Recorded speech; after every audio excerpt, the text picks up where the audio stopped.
Welcome to the Diary of an African Entrepreneur, where we explore the real stories, strategies, and struggles behind building successful businesses in Africa.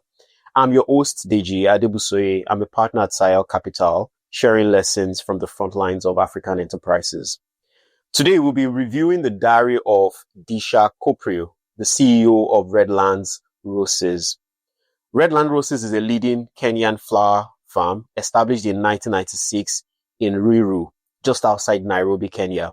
Renowned for producing luxury spray, garden, and tea hybrid roses, the company grows nearly 200 varieties on over 28 hectares using 100% hydroponic systems and fully recycled water. Internationally recognized for its commitment to quality, sustainability, and community impact, Redland Roses exports millions of premium roses each year to global markets, setting the standard for environmentally responsible floriculture in Africa. Disha, it's a pleasure to have you join us today. Can you tell us about, for the sake of those who are listening, what is Redland Roses? What does your company do? Hi, Deji. So Redlands Roses is a boutique farm that's located in Ruiru, just on the outskirts of Nairobi. We're a boutique farm, 43 hectares in size, and we grow spray roses for the high-end event and floral market. Spray roses. So for the unschooled in the world of roses, can you just explain what that is? What kind of roses do you grow? What kind of system do you employ to grow the roses? And do you only grow roses? No other types of flowers? Just to educate us a bit on the floriculture market. Yes, sure. So Kenya as a country is an important floriculture export market, okay, alongside Colombia and Ecuador. We're the third largest flower exporter in the world, and our natural market is Europe. Within Kenya, there are many different types of flowers that are cultivated. Namely, can divide these into two buckets. You've got roses, that is an important segment in the market, and you've also got summer flowers. Us as Redlands, we focus on the rose market, and we specialize in spray roses. So, Deji, when you go to a supermarket, when you think of a rose, you think of a rose with a single stem and a single head, the classic rose. The roses that Redlands specializes in are called spray roses, where you've got one stem with multiple heads. I see. When I saw spray, I was wondering what that was. So this is one stem with multiple heads. And what is peculiar about the way roses are grown? So, I mean, I know agriculture fairly well, but I don't think I've ever been to a flower farm. Is it different from the typical agricultural products that are produced across different countries? When you're growing a spray rose, or a rose for that matter, the agricultural practices are no different. I guess what differentiates one farm from the other is whether they choose to grow in soil or whether they choose to grow hydroponically.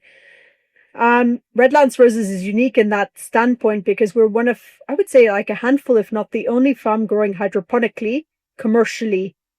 I guess what differentiates rose growing from other types of agriculture is that it's much more labor intensive.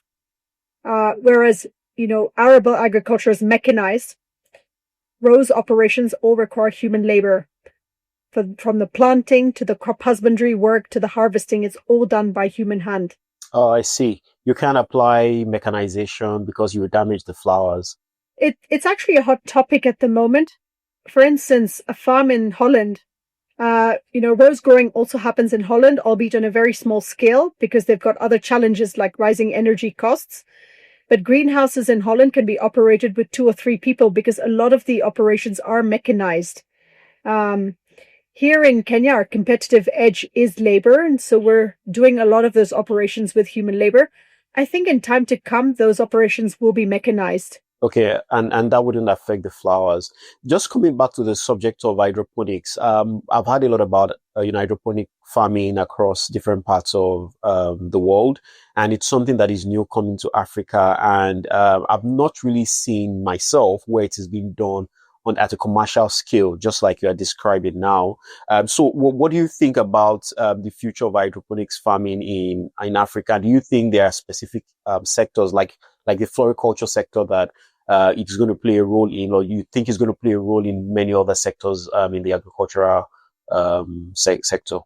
So again, today, Deji, the world is changing, right? We have a lot of constraints on water. We've got environmental constraints where we're not just paying lip service to the environment, but we actually have to demonstrate as a farm what we're doing tangibly to protect the environment, i.e. preventing leaching of nutrients into the underground waterways.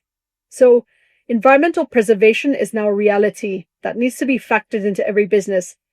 This was essentially the genesis of Redlands roses. It was a concern for the environment and how to grow so that we could protect the environment. And hydroponics in Kenya in 1996, when the farm was set up, was something completely unusual. Why would you do that when you can grow directly in soil? It's a much more expensive growing system, okay? But it's a system that allows you to preserve water, as I said earlier.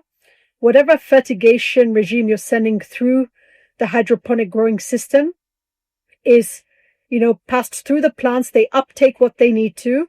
You collect what you need to at the drainage tunnel, and you basically recycle that nutrient solution. You'll have zero leaching because you're growing in a closed loop system. So you're not growing in the soil. You're growing above soil in a medium called pumice. And so you're doing your part to conserve water and to recycle fertigation solution and prevent leaching. Okay. I believe that this is the future of hydroponic, and rather, this is the future of floriculture farming. Everybody needs to start thinking this way and heading in the direction of hydroponic growing. Hydroponic growing systems can make sense for certain crops. To my knowledge, they can make sense for, tomato growing. They can make sense for lettuce. I think there'll be limited application for some other crops like arable agriculture. So you might be limited there, but you can certainly move in that direction. And I also see that a large part of your market is in Russia and Eastern Africa. Correct me if I'm wrong about that. But if that's the case, why that region specifically? Why not Western Europe, North America markets? Great question. So the primary market for flowers from East Africa is Europe. Okay, and within Europe, you can play in very many different markets.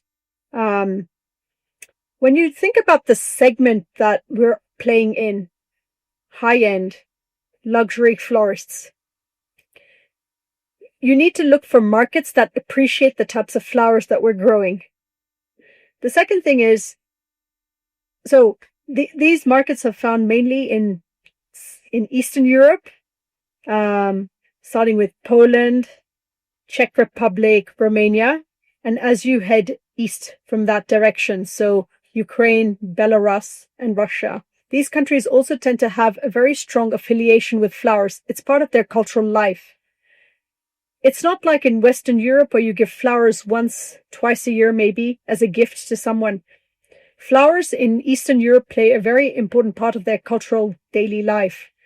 They offer flowers for birthdays. They offer flowers when they go to somebody's house. They also bring flowers home to decorate the home. Flowers have a very strong, important meaning in the lives of the folks that live in that part of the world. What drew you to Redland Roses? What inspired you to take on that journey of becoming a CEO of the firm? I've always worked in agriculture, Deji, and I started my career with arable agriculture in Africa. I'd say that was the start of my journey and passion in agriculture. I was working with a contract farm management company, and we were managing, farming estates in Zambia and Tanzania. And I quite enjoy being out in nature. I enjoy watching the crops grow and being outdoors. And I believe that was the start really of my journey and interest within agriculture. In the later parts of my career, I went and worked with Syngenta, where I saw a different part of agriculture, but nonetheless, I was still very much connected to this, to the outdoors. I was selling cereal herbicides and plant growth regulators in the UK market. So I was always outdoor, and that kept reinforcing that I enjoyed the job, enjoyed interacting with farmers, and I enjoyed creating, solutions for them.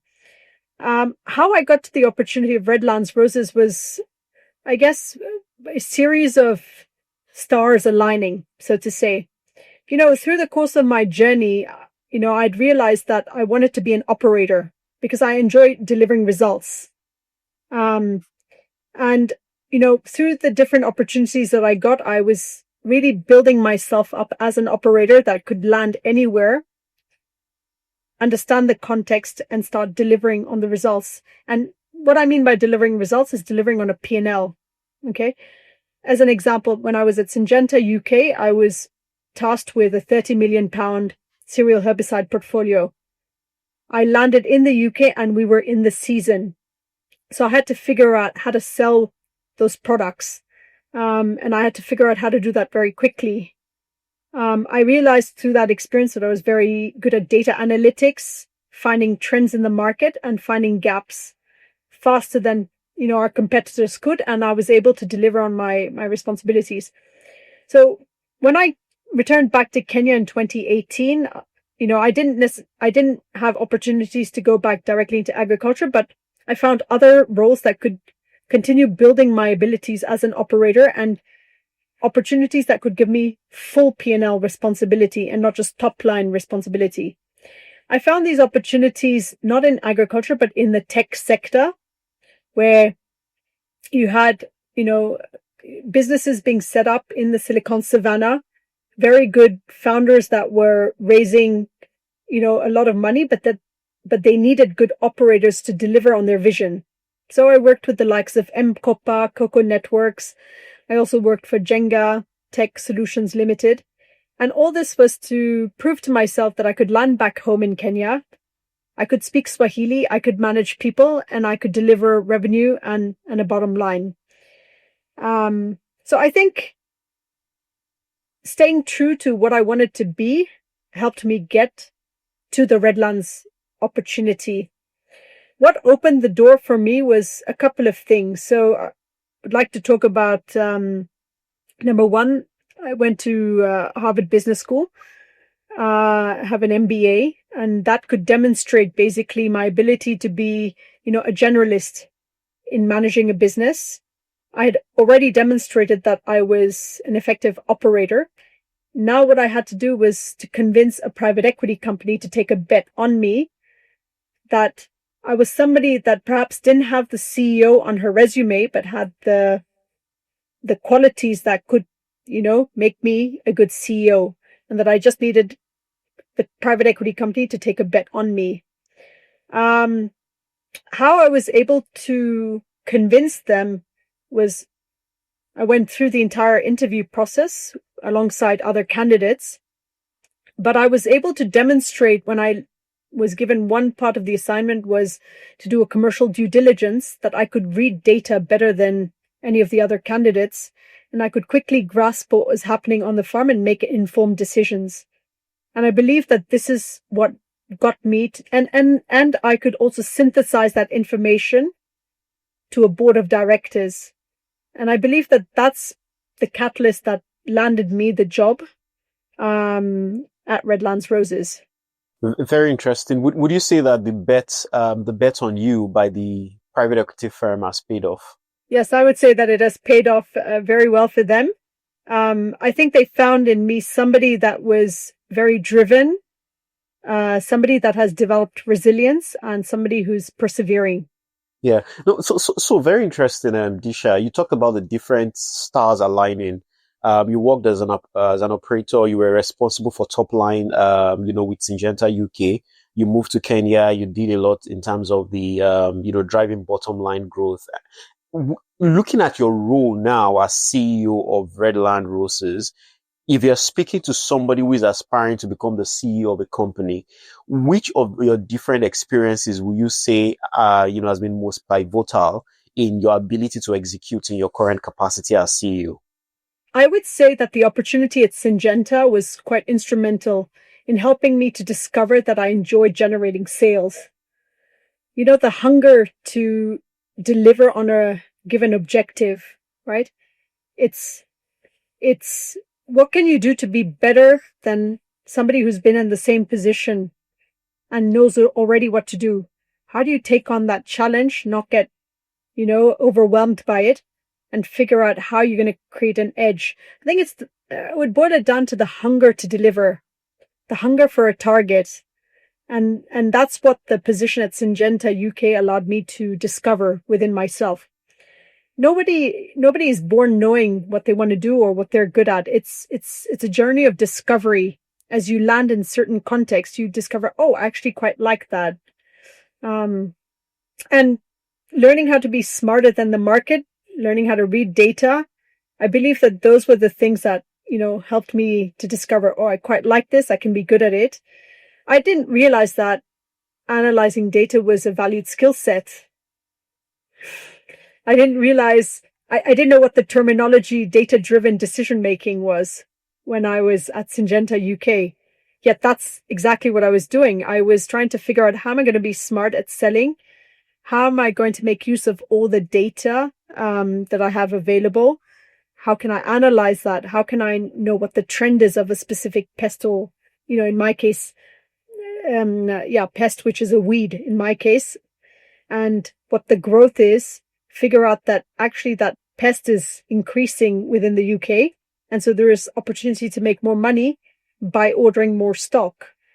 And that's essentially what I did. And it was basically a process of testing and just doing. I had nothing to lose. And do you still, I find that quite fascinating. Do you still use data a lot in your current role? If you can just give us an example of how you still, make data-driven decisions.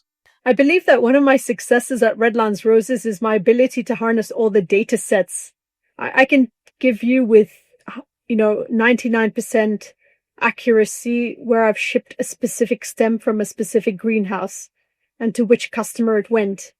And that makes it a pleasure for somebody like me who's incredibly analytical to really analyze, okay, what prices am I selling at? What sort of discounts am I giving? Why are the sales team over giving certain discounts? Let's hold them to account by saying that you need to have security of X percentage of your orders and discounts should be given on the remaining 30%, as an example. So I believe that this journey that I started with Syngenta in analyzing data and taking decisions on the back of that has really been one of my key success factors at Redlands Roses. Interesting. Very interesting. So if I'm a CEO or an entrepreneur, I'm not as analytical as you are, how can I still mine or get the benefit of making data-driven decisions? Because you've proven through two different avenues, one in Syngenta, now in Redlands Roses, that data-driven decision-making is a plus to anybody leading an organization, whether in Europe or in Africa. But if my mindset does not work that way, how can I still get that benefit? By the way, anyone can get on this journey. I think it all begins with data collection, right? And accurate data collection. I can't make the decisions or do the analysis that I'm doing if the data weren't collected, and it weren't collected with any type of proper rigor. That's also part of my job as an operator, right? I've described earlier that I can tell you what sort of losses we're experiencing for a specific variety. I actually regularly go out into the greenhouses and check how that data is actually being collected and whether processes are being followed. So data collection is essential, and processes to collect that data is also very essential. So I think that's where it all starts. It depends on what you're trying to measure and what you want to keep track of. You want to keep track of sales, where you're selling it. You've got to create even as basic as having a spreadsheet to record, those transactions. Today we've got ERPs, we've got Odoo. The barriers to entry and start collecting that data are quite low. So it depends really what you want to collect and analyze, and then what you want to do with it.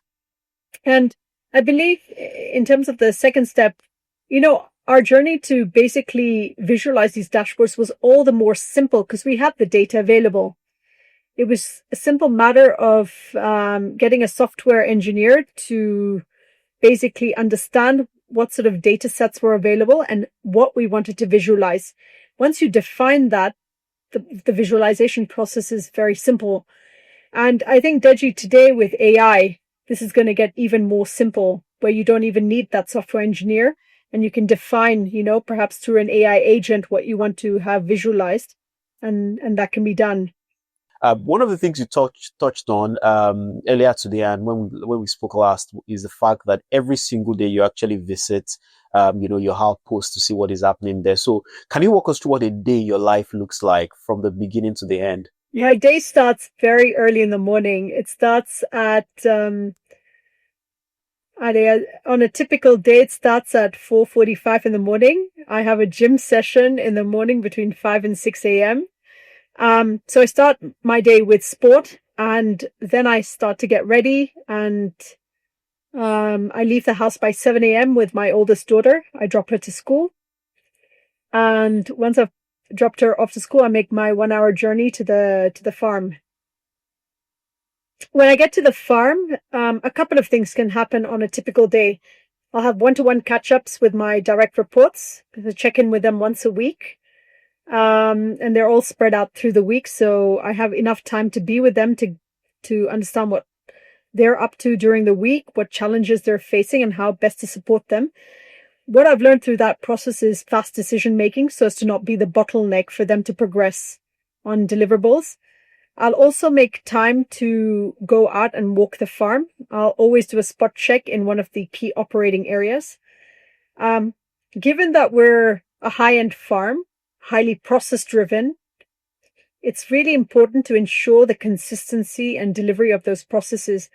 When I arrived at Redlands Roses, I used to wonder, why are we spending so much time to correct a small part of the process? It just doesn't matter. But I think the product that we grow is a sum of all those processes. So if you don't care about one, then you may as not well care about the others. What's the big deal? It's good enough. And then I realized, well, I'm not good enough. I am the best. So if I want to deliver a flower that's going to be sold at €6, I better be the best. And so it made me realize over a period of time that all those processes mattered. The execution, the accuracy mattered.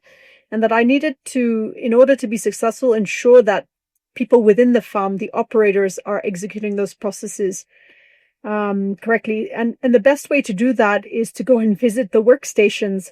So whether it's harvesting, so for instance, earlier this week, I went to the harvesting process of one of the greenhouses to check compliance on some of the processes. It shows that as a leader, I'm invested in those processes. I have knowledge of them, and that my team is aware that as the invested leader, they must too also be invested in that process to deliver on our product.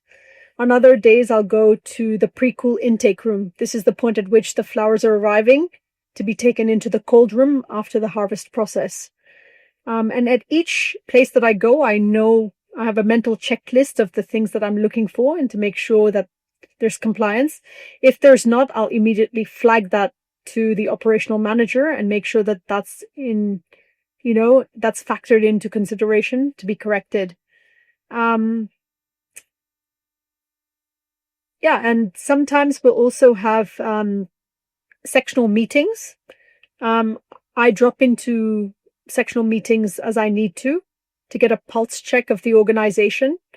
I believe that all these things that I do is very characteristic of an operational CEO, somebody that's invested in the operations, because I believe that that's critical to delivering the product that we do. We'll have our management meeting once a week. So these are a couple of the things that I get involved in. I used to be far more involved in the sales process, at least for the first 3.5 years of the business. Now I've got a chief commercial officer, so I'm letting him, take the reins of that department. So I've, stepped back a bit, but I'm monitoring the results through the dashboards. And if the things that don't seem right, I'm basically stepping in to support and challenge where I need to. Okay. And then in the evening, when you close, what happens? You go straight home? Yeah, so I close. I would say that my work days are fairly long, 10 and a half to 11 hours. I'll typically start my journey back home at around 6:30, 6:45, and it takes an hour to get back home. When I get back home, I'll see my babies, my two daughters, off to bed. And then I'll make sure that I have dinner with my husband to wind down the day and discuss what's happened. That for us is a ritual, to just catch up. My husband's my biggest support. So yeah, it's the person that I can vent to, get advice from, and I think the person that's been there to motivate me throughout this entire journey, because, as a first-time CEO, there's been moments of doubt. There are days where the rate of problems flowing at you is unprecedented, and sometimes you need that anchor to give you the confidence to get up the next day and say, no, I'm going to fight this and I'm going to bring it on. I can see that 4 years down the line, when I now have this unprecedented rate of problems, I'm like, bring it on. I can manage that. Interesting. I was going to ask, and you touched on it a little. You're a mother, you are a CEO, you are a wife. How do you balance all these different aspects of your life? And it seems you're doing an excellent job across all the fronts. It's hard, Deji. And I don't believe in the word balance as such, because something's got to give. If I describe to you my life right now, it's been a lot of sacrifice to get to, where I'm at. As I mentioned earlier, it's long work days. It's 6 days on the farm. So it's not a complaint as such. It's, it's to really explain that if you want to get somewhere, you got to put in the work. There's no shortcut. You've got to be dedicated to your trade, and you've got to, persevere and be resilient. And that's the choice that I made. And I was able to make that choice because, I have a strong husband who's been able to help me balance, so to say, things at home. For instance, raising our girls and being more present at home to ensure that everything around, their days, their logistics are well managed and planned. Okay, so the word balance exists, when you have a strong partner, I would say. I would also say that when I talk about something's got to give, you must know very honestly that the social life has taken a strong back seat. And sometimes it concerns me, but again, it's a choice that I've made at this point in time to focus on my career and to get where I need to be at its peak. So the two things that I would say are top of mind for me are my job and my family. I would also say that when I talk about something's got to give, you must know very honestly that the social life has taken a strong back seat. And sometimes it concerns me, but again, it's a choice that I've made at this point in time to focus on my career and to get where I need to be at its peak. So the two things that I would say are top of mind for me are my job and my family. I socialize when I can, and I believe that at some point I'll prioritize that more. But right now, I don't have the time to do that. And my general point of view on balancing is, I believe that I'll get what I want, but not all at the same time. I'll be able to have more of a social life perhaps a couple of years from now. On the same note, I had 2 years in business school, a good 10 years ago. It was pure fun, pure social life for the 2 years. But at the time, I didn't have any responsibilities for work, right? And I didn't have a family. So I believe that I will get everything that I want, but not all at the same time. And it will happen over a period of time. But right now is the time for me to thrive, in this position, and also to be there as a mom and as a wife for my family. So in your experience, what has been your biggest challenge as a CEO, over the last 4 years that probably was, you talked about it, or rather you alluded to it when you were speaking now about certain things that eat you and you're like, pent up, what's one of those experiences that shook you as a CEO? If you can share that experience with us.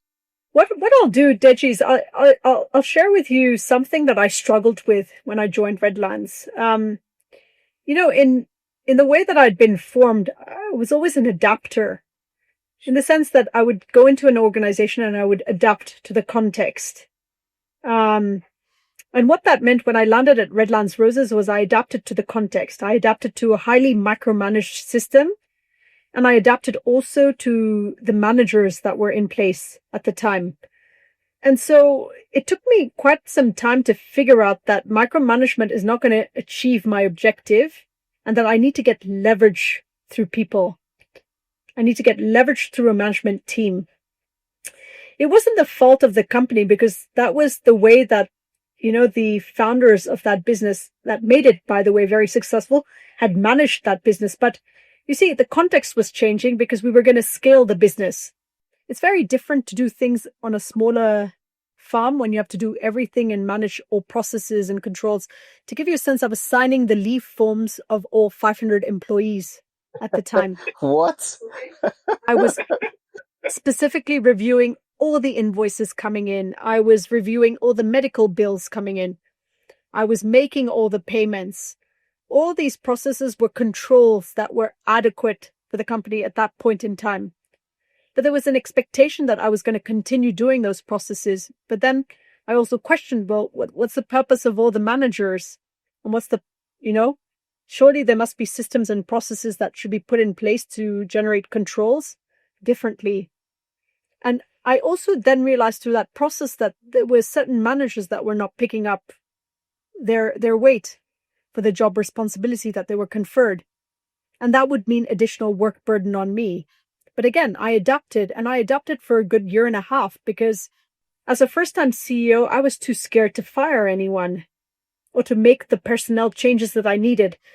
And all this, I would say, was an organic discovery that when you have a vision and you've got some objectives and you want to manage in a certain way, you need to have allies in your team. You need to have employees and colleagues that basically see the world in the same way as you. And that journey took me far longer than it should, probably because I was a first-time CEO and because I didn't want to make that difficult decision of firing anyone. But at the same time, the impact on me was the work burden and the burnout. And so the journey started a year and a half later when I made the first decision to hold somebody to account for their performance, and they resigned of their own accord. And from that point onward, it became just much easier to realize, okay, when I have the right person in place to replace that person who's left, I'm now starting to see a difference. I'm enjoying coming to work. The work burden's lighter and people are picking up their responsibilities. And so that for me now today, I coin as change management. And that's essentially what I did. Started with that first position. Then I hired my technical manager. I replaced my CFO, and then I put in place a chief commercial officer. And these are the changes that I've made in the past, 2 years or so. And today I'm in a position to now think about strategic things for the business. Okay. So there are two things I can take from some of the things that have driven your success at Redlands Roses. One, of course, is what we talked about earlier, the data-driven decision making. But the other now that I think is as important, if probably not more important, and I would like to hear that from you, are the people. What role, what weight will you place on having right people in your team in making any organization successful? 80%. It's all about people. And at least for me, I can smile about it because it was an organic realization. You can't achieve what you need to get done alone. You need to find people who are aligned to your value system and to your vision and who are self-starters. How do you set the North Star that guides the people to know what they are working towards so that every day they wake up, you don't need to tell them what they need to do. They know exactly what they need to do and they are driving it. What we do at the start of every year is that I have a budget seminar where I actually transparently show the team what we need to achieve collectively for the year. And that allows me to communicate my vision for the year. We do our planning in 1-year cycles. And this is this has worked for us to drive the performance within the year. I believe maybe in time to come, I'll look at, a longer term plan. But right now our focus was to operationalize and to grow the business. So I kept it in the 1 year cycle to share the budget for the year. And what I then do is I share the KPIs for the year for each operational manager. So the salesperson knows what their sales target is for the year, what the average price is that they're supposed to achieve. I also have a target on the number of new customers that they need to get. And I keep it very simple and I keep it smart. So it's very easy for them to understand what their targets are and how to measure the performance as the year is going on. We're on the same page from the start of the year. In going about my day-to-day responsibilities, I have check-in sessions. We discuss the results actively during our catch-up sessions, and we understand whether we're on target or not and what the action plan is. So as a concrete example, we have a lot of work to get done in the sales for the second half of the year because we need to help, achieve higher average prices. We need to ensure that the discounts are not so liberal. So that's how I make it very clear what I want to achieve in the year and how I get everybody on board. What we do also is we periodically share the results and we discuss it as a team. So it's not that we start this really amazing journey at the start of the year with the budget seminar, but every month we review the performance in detail through what we call a sales statistics meeting. We discuss the delivery of each operational department and we understand, well, have you achieved yes or no? What's gone wrong and what's your action plan for the next month? So we also hold to account what you're going to do collectively through a group meeting setup and not just one-on-one. So all this to say that I make it clear at the start of the year, there's weekly follow-up sessions, but there's detailed group sessions that happen once a month to review the results. And I believe that this constantly reinforces the targets and it helps each manager stay on track. How do you find outstanding managers? What's your secret to doing that? It's a really great question, Deji. I want to talk about two things. The first one is it's a function of your experience. I believe I've probably interviewed more than 100 people since starting at Redlands Roses.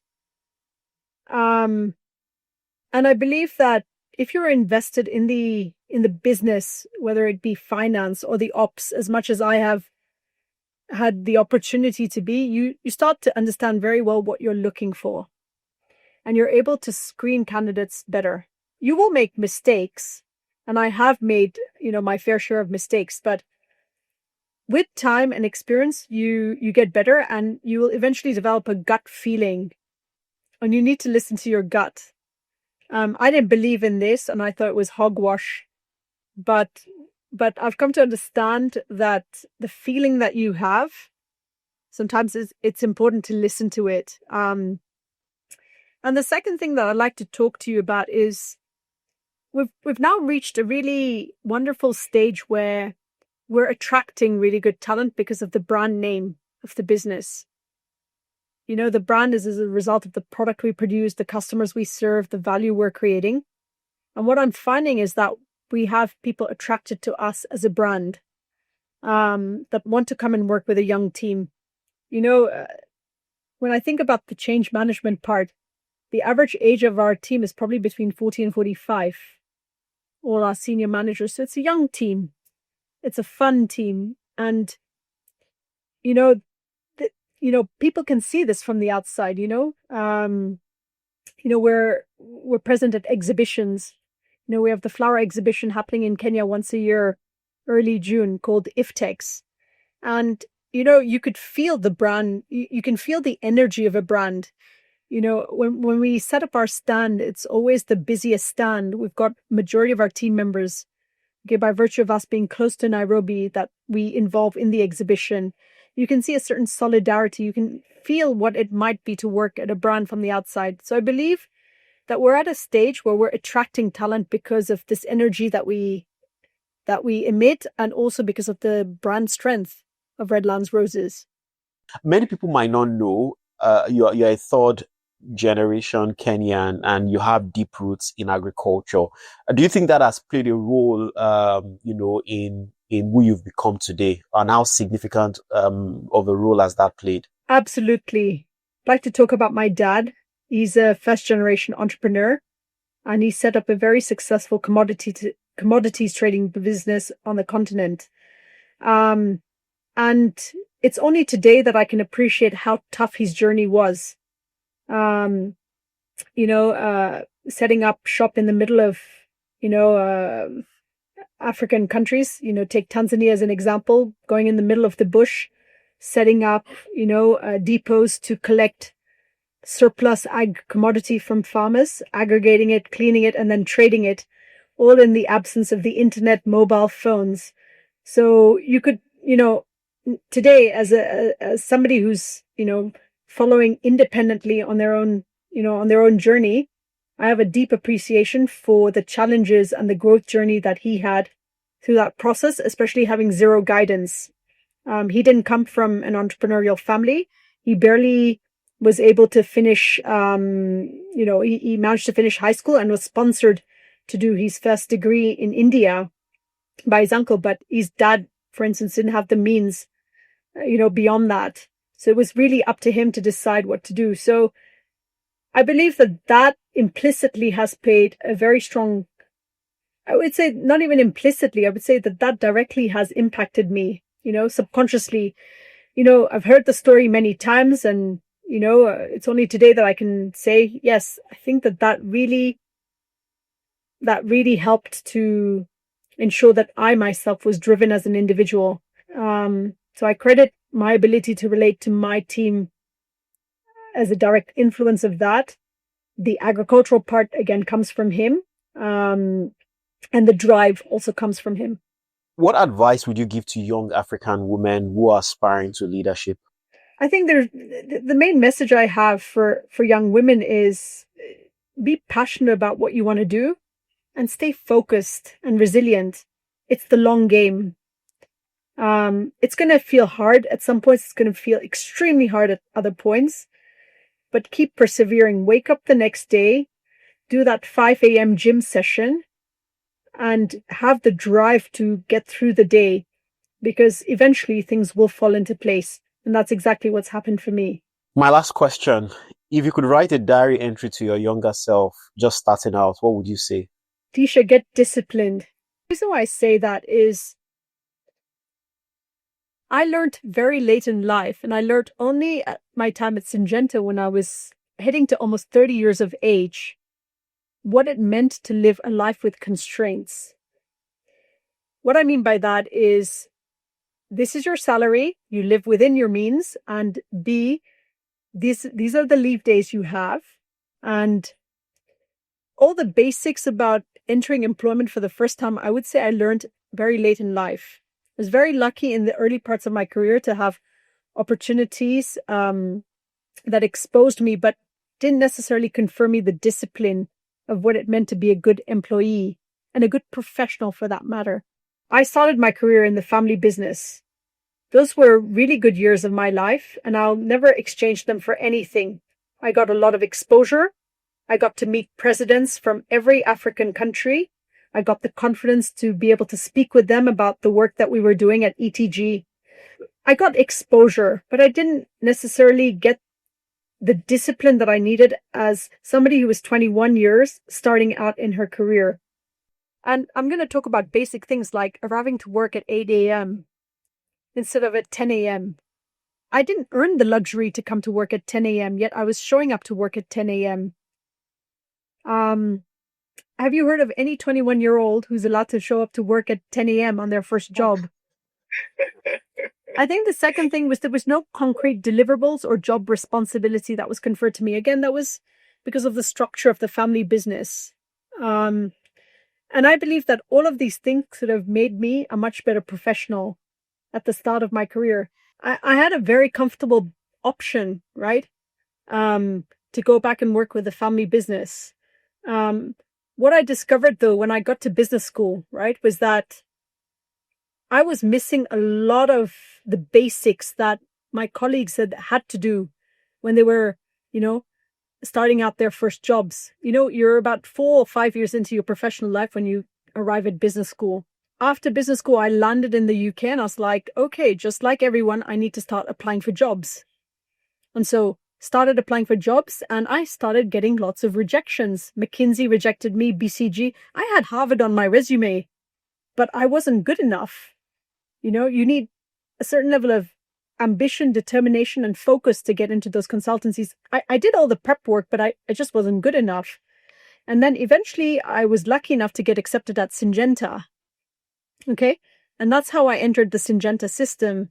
Now, even through my time at Syngenta, I wouldn't say that I was the best employee because I didn't know how to be an employee. I was learning the constraints that you, Dej, had already learned 10 years before me. So I was like, cool, I still have a backup option. I'm going to do this, be with Johan, and eventually go back to like Tanzania. The mindset was not right. It was basically at one point when David Morgan, my line manager, said, dude, do you realize that people expect you to deliver? And I was like, shit, this guy just told me that I do nothing. And that really impacted me for some reason. I took it to heart and I decided I'm going to show David Morgan that I can actually deliver. And I can even trace back the date. It was 2015. So exactly 10 years ago when I decided I'm going to become a delivery machine. And that's when I started to really deliver. I got a chance to be in the Africa Middle East team. I went to Morocco and then eventually got the job in the UK. I actually got the Best Employee of the Year award in the UK. I'm very lucky that post business school, I had, you know, the opportunity to, well, the drive to pursue my own independent career path. But it was through that experience that I learned how difficult life is for majority of the world. And how much you have to hustle to get where you need to be. And I believe that those experiences have made me stronger. There are times when I think about why am I doing this and why can't I just follow the easier path? But I now have 2 daughters, and if I really want them to look up to me, then I better hustle so that they understand in their life that they need to hustle to get where they need to be. Thank you very much, Disha, for sharing your insights with us. I really appreciate you coming on the podcast today. Thanks, Deji. Thanks for listening to the Diary of an African Entrepreneur. If you found today's episode valuable, please be sure to subscribe, share, and leave a review. It helps us to reach more entrepreneurs across the continent. Thank you very much.